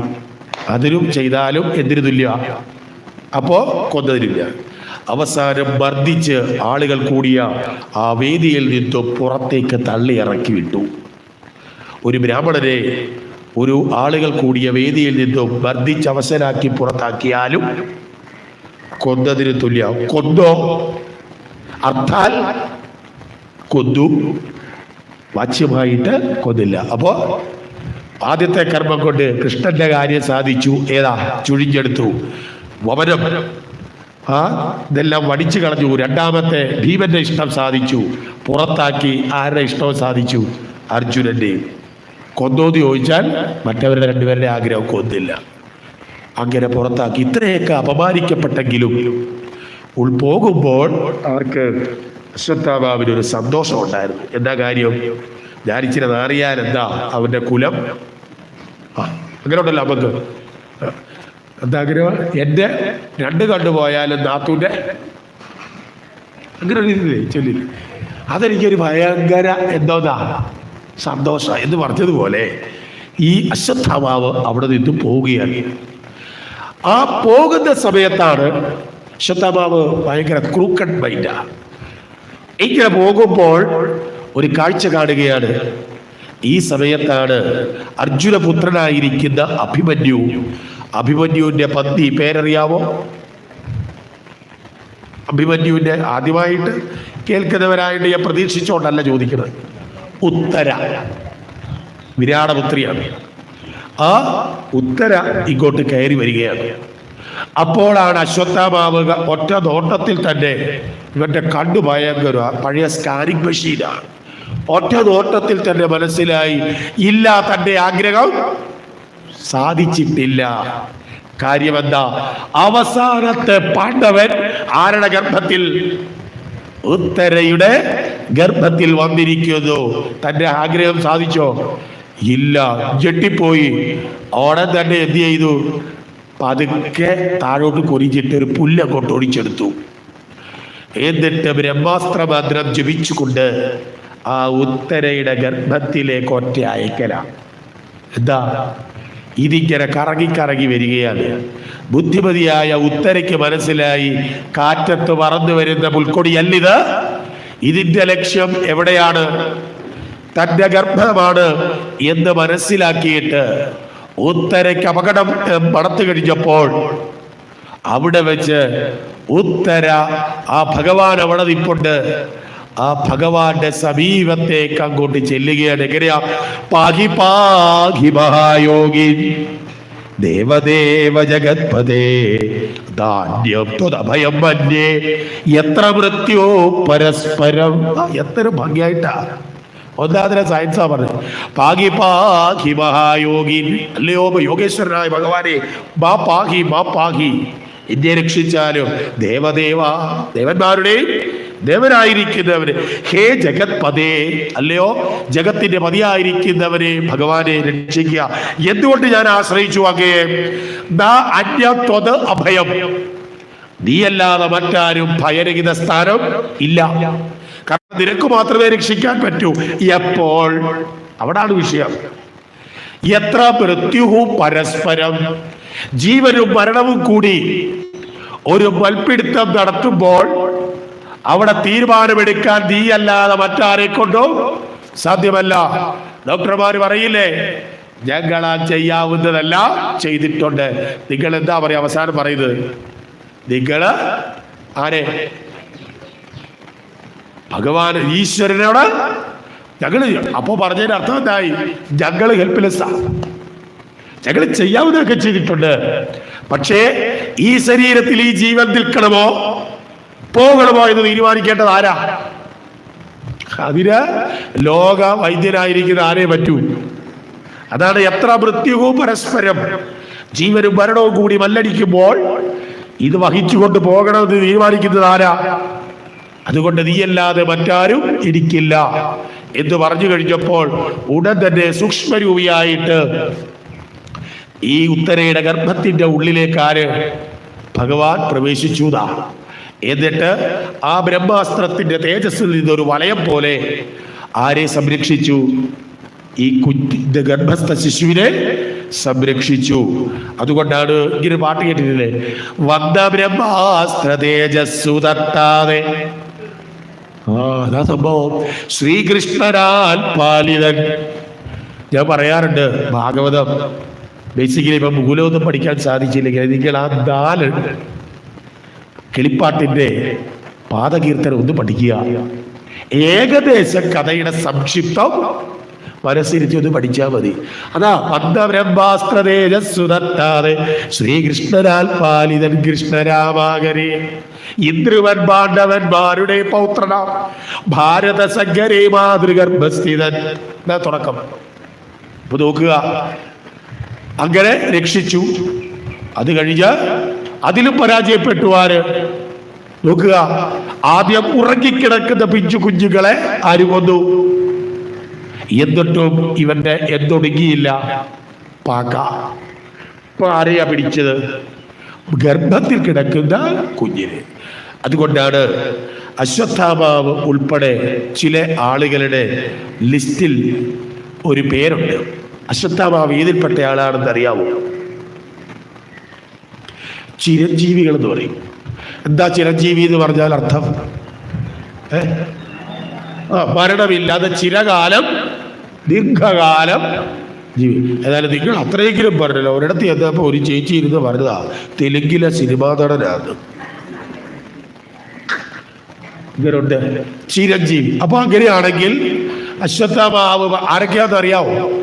ചിരഞ്ജീവികള് അശ്വത്ഥാമാവ്, ബലി, വ്യാസൻ, ഹനുമാൻ, വിഭീഷണൻ, പരശുരാമൻ, ഇനിയുണ്ട് ജാമ്പവാൻ. ഇവർ 7 പേരുമാണ്. ഏത്? പക്ഷെ ഇതിനകത്ത് കൃപരെ കൂട്ടിയിട്ടുണ്ട്. തെറ്റാ.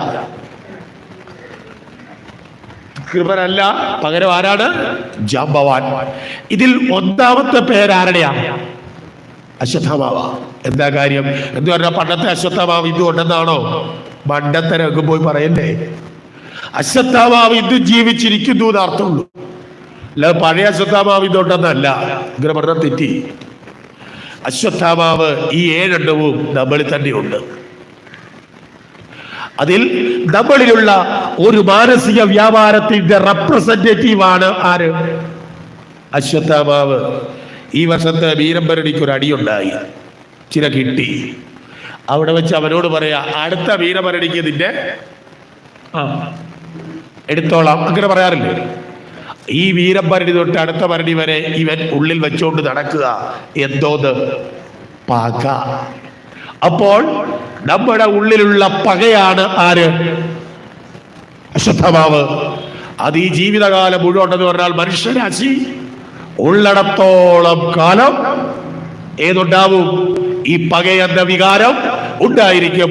അതിന്റെ മൂർധന്യാവസ്ഥയിലുള്ള ആളാണ് ആര്? അതുകൊണ്ടാണ് ഉറങ്ങിക്കിടന്ന കുഞ്ഞിനെ പോലും കൊല്ലാനുള്ള മാനസിക വ്യാപാരത്തിലേക്ക് അവൻ ഉയർന്നു. മറ്റൊന്ന് ഗർഭസ്ഥ ശിശുവിനാണെന്ന് മുളച്ചിട്ട് പോലും, അതാണ് പകയുടെ പ്രത്യേകത. അടുത്തത് ബലിയ. എന്താ ബലിയിലൂടെ നിലനിൽക്കുന്നത്? മഹാബലി ഇത് ജീവിച്ചിരിപ്പെടുന്നതുമല്ല, ബലി ദാനത്തിന്റെ വക്താവ. അതുകൊണ്ട് ബലിയോ ജീവിച്ചിരിക്കുന്നു, ആ ദാനം ഇന്നും ഉണ്ട്. അതുകൊണ്ടാണ് സപ്താഹം നടക്കുമ്പോൾ ഏത് ദാനം? എന്റെ ദാനം അല്ലെ മറ്റു ദാനങ്ങൾ. അടുത്തത് വ്യാസൻ, പ്രതിഭ. ഓരോ കാലത്തും ഓരോ പ്രതിഭകൾ ഉണ്ടാവും. അടുത്തത് വിഭീഷണൻ. എന്താ? മൈത്രി, ബന്ധം. അത് മൈത്രി രണ്ടു തരത്തിലുണ്ട്. സൽമൈത്രി ഉണ്ട്, അതേപോലെ തന്നെ ദുഷ്മൈത്രിയും ഉണ്ട്. അതിൽ വിഭീഷണൻ ആരുമായിട്ടാ കൂട്ടുകൂടിയത്? ശ്രീരാമനുമായിട്ടാ, രാവണനുമായിട്ടല്ല. മൈത്രി. അതേപോലെ തന്നെ ജാമ്പവാനാണ് യുദ്ധം ചെയ്തത്. അല്ല, രാമരാവണ യുദ്ധത്തിൽ ജാമ്പവാൻ അധികം യുദ്ധം ചെയ്തിട്ടില്ല. പക്ഷേ യുദ്ധം എങ്ങനെ നടത്തണം? അംഗദൻ ആരോട് ഏറ്റുമുട്ടണം, അതേപോലെ തന്നെ സുഗ്രീവൻ ആരോട് മുട്ടണം, ഇന്ന് ഹനുമാൻ ആരോട് ഏറ്റുമുട്ടണം, നളൻ, നീലൻ, ഗവീർ, ഗവാക്ഷി എന്ന് വേണ്ട, ഇവരെല്ലാവരും ഓരോരുത്തരോട് യുദ്ധം ചെയ്യേണ്ട ലിസ്റ്റ് തയ്യാറാക്കുന്ന തലേ ദിവസം ഇരുന്ന ആരാ? ജാമ്പവാൻ. ഇതിന് പറയുന്ന പേരാണ് ലീഡർഷിപ്പ്. ഒരു പരിപാടി നടത്തുമ്പോൾ ഇതിനെല്ലാം ക്രോഡീകരിച്ചുകൊണ്ട് ഇന്നും ഒരു ജാമ്പവാൻ ഉണ്ടാവും. ആ ജാമ്പവാന്റെ പേരാണ് കൺവീനർ. അദ്ദേഹമല്ലേ പല അവിടെ വല്ലയോ? എന്താ അങ്ങനെയൊന്നും പറയല്ലേ, ഞാനൊരു ഇതിന് പറയാം. അപ്പോ ഇതിനെ പല ഡിസ്പേഴ്സ് ചെയ്ത് ഇതിനെ മുഴുവൻ ഒറ്റ കയ്യിൽ ചുരുട്ടിക്കൊടുക്കാനുള്ള നായക പദവിക്ക് പറയുന്ന പേരാണ്. അത് ഒരാളിലൂടെ നിൽക്കുമ്പോൾ ആ ആളിലൂടെ ആര് ജീവിക്കുന്നു? ജാമ്പവാൻ. പരശുരാമൻ ധൈര്യം, തന്നേടം. സ്വന്തം അമ്മയെ വെട്ടിക്കൊല്ലാൻ പറഞ്ഞപ്പോൾ വെട്ടിക്കൊന്നു.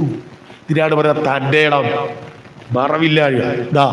ഇപ്പോൾ 7 പേരും പണ്ടത്തെ ആളുകൾ ഇന്ന് ജീവിച്ചിരിപ്പുണ്ടെന്ന് കരുതരുത്. മറിച്ച് ഇവരെല്ലാം നമ്മളിൽ തന്നെ ഉള്ളവരാണ്. അത് ജീവരാശി ഉള്ളിടത്തോളം കാലം. അതുകൊണ്ട് ഇവരെ ചിരഞ്ജീവികൾ എന്ന് പറഞ്ഞുകൊണ്ട് ഞാനങ്ങ് നിർത്തുകയാണ്. 4:30 ഇനി കുറച്ചുകൂടി വായിക്കാനുണ്ട്. തന്നെയല്ല അവിടെ ചായ ആറും. അതുകൊണ്ട് ഇടയ്ക്കിടയ്ക്ക് ആളുകൾ അവിടെ നിന്ന് എത്തി അവിടുന്ന് നോക്കുന്നുണ്ട്, ഇവിടുന്ന് നോക്കുന്നുണ്ട്. അപ്പൊ ഞാൻ ഈ പോർഷൻ ഒന്ന് ആയിക്കോട്ടെന്ന് വെച്ചാൽ 4:30 കൃത്യം 4:30 വരെ പറയുമെന്ന് ഞാൻ പറഞ്ഞു അല്ലേ? അപ്പൊ സമയമായി. ഇനി ബാക്കി കൂടെ വായിച്ച് തീരണം. ഇനി വൈകിട്ട് ഇതുപോലെ ആളുണ്ടെങ്കിൽ ഇനിയുമാണ്. വൈകിട്ടാണ് ഏറ്റവും പ്രസിദ്ധമായൊരു പ്രകടനം പറയാൻ പോകുന്നത്. അത് അമ്പലത്തിലെ ദീപാരാധന കഴിഞ്ഞ് ഇവിടെ ഭജനയൊന്നുമില്ല. കാരണം പറയാനുള്ളത് കൊണ്ട് നമ്മൾ ഇവിടുത്തെ ദീപാരാധന നടത്തി ഉടൻ തന്നെ അങ്ങ് പറയുകയാണ്. വളരെ പ്രസിദ്ധമായ കുന്തി സ്തുതിയാണ് വൈകിട്ട് പറയുന്നത്. മുഴുവൻ പറഞ്ഞില്ലെങ്കിലും ഒരു 3-4 ശ്ലോകം എടുത്ത് കുന്തി സ്തുതി പറയും. അത് കഴിഞ്ഞിട്ട് സമയം പോലെ ഭീഷ്മസ്തുതി ഉണ്ടെങ്കിൽ അതിലെയും ചില പ്രകരണങ്ങൾ പറഞ്ഞിട്ട് വൈകിട്ട് അറിയാവുന്ന പറയാം. അശ്വത്ഥാമോഹത കുഞ്ചര. അത് ദ്രോണരെ വീഴിക്കണമെങ്കിൽ ദ്രോണർ ആയുധം താഴെയിടണം. അശ്വത്ഥാമാവെന്ന് പറയുന്നത് തന്റെ പുത്രൻ യുദ്ധത്തിൽ കൊല്ലപ്പെട്ടു എന്നൊരു വാർത്ത പ്രചരിച്ചെങ്കിലേ ഇയാള് എന്ത് താഴെയിടൂ? ആയുധം. ഈ സമയത്തെ അതുകൊണ്ട് പറഞ്ഞു യുധിഷ്ഠിര, നീ ആരുമായിട്ട് യുദ്ധം ചെയ്യണം? അശ്വത്ഥാമാവ്. നാളെ അശ്വത്ഥാമാവെന്ന ഒരു ആനയുടെ പുറത്ത് കയറി ആര് വരും? ഇയാള് വരും. ആ ആനയുടെ പേരും ഏതാ? അശ്വത്ഥാമാവെന്ന്. അപ്പൊ ആനയെ കൊല്ലണം. എന്നിട്ട് വേറെ ആര് പറഞ്ഞാലും ആരും വിശ്വസിക്കില്ല. ദ്രോണര് അതുകൊണ്ട് വിളിച്ചു പറഞ്ഞു അശ്വത്ഥാമ. ഉറക്കം പറഞ്ഞു, കുഞ്ചര എന്ന് പതുക്കെ പറഞ്ഞു. മനസ്സിലായോ? അപ്പൊ തന്നെ ആയുധം ആര് താഴെയിട്ടു? ദ്രോണര് താഴെയിട്ടു. ഈ സമയത്ത് ദൃഷ്ടദ്യുമ്നൻ കയറി തകർത്തു. അല്ലാതെ കൊല്ലാൻ പറ്റില്ല. ഓം നമോ ഭഗവതേ വാസുദേവായ. ഓം നമോ ഭഗവതേ വാസുദേവായ. ഈ അധ്യായത്തിൽ ഇനി വരാൻ പോകുന്ന അധ്യായത്തിലാണ് ഭഗവാന്റെ വരാഹാവതാരം എന്ന ഭാഗം പാരായണം ചെയ്തത്. ആ വരാഹാവതാരം പാരായണം ചെയ്ത് ഇന്നത്തെ പാരായണം സമർപ്പിക്കും. അപ്പോ ഭഗവാൻ ഭൂമിയെ ഉദ്ധരിക്കുന്നതിന് വേണ്ടിയിട്ട് സ്വയംഭൂവരവും ശതരൂപയും കൂടി ഭഗവാനെ പ്രാർത്ഥിച്ചു. അതിനനുസരിച്ച് സൃഷ്ടി നടത്താൻ പറയുകയാണ്. അപ്പൊ സൃഷ്ടി നടക്കണമെന്നുണ്ടെങ്കിൽ ഭൂമി വേണം. ആ സൃഷ്ടി നടക്കണമെങ്കിൽ ഭൂമിയിൽ ഇരുന്നേലേ സൃഷ്ടി നടക്കൂ. അതുകൊണ്ട് സൃഷ്ടി അന്വേഷിച്ച് ഇവർ നടക്കുകയാണ്. ആ സൃഷ്ടിയല്ല, ഭൂമിയെ അന്വേഷിച്ച്. അങ്ങനെ അന്വേഷിച്ച് പലയിടത്തും ചെന്നിട്ട് സൃഷ്ടി ചെയ്യാനുള്ള എന്തില്ല, ഭൂമിയില്ല. വീണ്ടും ബ്രഹ്മദേവന്റെ അടുക്കൽ വന്നു പറഞ്ഞു. അപ്പോഴാണ് ബ്രഹ്മദേവന് മനസ്സിലായത് സൃഷ്ടികർമ്മത്തിലുള്ള ഭൂമിയെ 2 അസുരന്മാരിൽ ഒരുവൻ ഹിരണ്യാക്ഷൻ കൊണ്ടുവന്ന് പാതാളത്തിൽ വെച്ചിരിക്കുകയാണ്. അപ്പൊ പാതാളത്തിൽ കിടക്കുന്ന ആ ഭൂമിയെ എന്ത് ചെയ്യണം, ഉദ്ധരിച്ചു കൊണ്ടുവന്നെങ്കിൽ മാത്രമേ സൃഷ്ടികർമ്മം നടക്കുകയുള്ളൂ. അതിന് ബ്രഹ്മദേവൻ ഭഗവാനെ സ്തുതിക്കുകയാണ്, തപസ് ചെയ്യുകയാണ്. അങ്ങനെ സ്തുതിച്ച് ആ സമയത്ത് ഈ ബ്രഹ്മദേവൻ തൻ്റെ ഉച്ഛ്വാസവായു പുറത്തേക്ക് തള്ളിയപ്പോൾ അവിടെ നിന്നും മൂക്കിൽ നിന്നും എന്തോ ഒരു സാധനം തെറിച്ച് ജലത്തിലേക്ക് വീഴുകയാണ്. ഉടൻ തന്നെ ഈ രൂപം വളർന്നു വലുതായി അതൊരു വരാഹ രൂപത്തിലേക്ക് മാറുകയാണ്. ആ വരാഹ പ്രാദുർഭാവമാണ് വരാഹ അവതാരമായിട്ട് പാരായണം ചെയ്തത്. അത് പാരായണം ചെയ്തിപ്പോൾ ഇവിടെ സമർപ്പിക്കും. ആ സമയത്ത് ദീപാരാധന നടത്തും.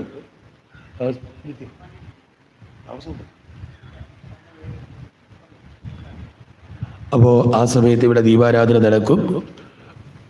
ആ വരാഹാവതാര ഭാഗം വായിച്ചുകൊണ്ടായിരിക്കും ഇന്നത്തെ പാരായണം സമർപ്പിക്കുന്ന. നാളെ കൃത്യം 6:30 മണിക്ക് തന്നെ സഹസ്രനാമം ആരംഭിക്കും. കാരണം സമയം കൂടുതൽ പറയാൻ എടുക്കുന്നത് കൊണ്ട് വായിച്ചെത്താൻ ബുദ്ധിമുട്ടുണ്ട്. അതുകൊണ്ട് കൃത്യസമയത്തിന് 6 മണി കഴിയുമ്പോൾ വേദിയിൽ സ്തോത്രജപങ്ങൾ ആരംഭിക്കും. പിന്നീട് സഹസ്രനാമം ആരംഭിക്കും. അധ്യായങ്ങൾ വായിക്കാനുള്ള ഉച്ചവരെയുള്ള ഭാഗം വായിച്ചെത്തിയെങ്കിൽ മാത്രമേ ധൈര്യമായിട്ടിരുന്ന് പറയാൻ പറ്റുകയുള്ളൂ. അപ്പം അതുകൊണ്ട് നാളെ എല്ലാവരും കൃത്യം 6:30 തന്നെ ആ സഹസ്രനാമ ജപത്തിൽ എത്തിച്ചേരണമെന്ന് കൂടി ഓർമ്മിപ്പിച്ചുകൊണ്ട് ഇനി ആ ഭഗവാന്റെ അവതാര ഭാഗം വായിക്കുകയാണ്. ഓം നമോ ഭഗവതേ വാസുദേവായ. കായേന വാചാ മനസേന്ദ്രിയൈർവാ ബുദ്ധ്യാത്മനാ വാ പ്രകൃതേർസ്വഭാവാത് കരോമി യദ്യ സകലം പരസ്മൈ നാരായണായേതി സമർപ്പയാമി. സർവം നാരായണായേതി സമർപ്പയാമി. സോം സ്വസ്തി പ്രജാഭ്യഃ പരിപാലയന്താം ന്യായേന മാർഗേണ മഹീം മഹീഷാം. ഗോബ്രാഹ്മണേഭ്യഃ ശുഭമസ്തു നിത്യം. ലോകാഃ സമസ്താഃ സുഖിനോ ഭവന്തു. സമസ്ത ലോകാഃ സുഖിനോ ഭവന്തു. ഓം പൂർണ്ണമദഃ പൂർണ്ണമിദം പൂർണ്ണാത് പൂർണ്ണമുദച്യതേ പൂർണ്ണസ്യ പൂർണ്ണമാദായ പൂർണ്ണമേവാവശിഷ്യതേ. ഓം ശാന്തി ശാന്തി ശാന്തി.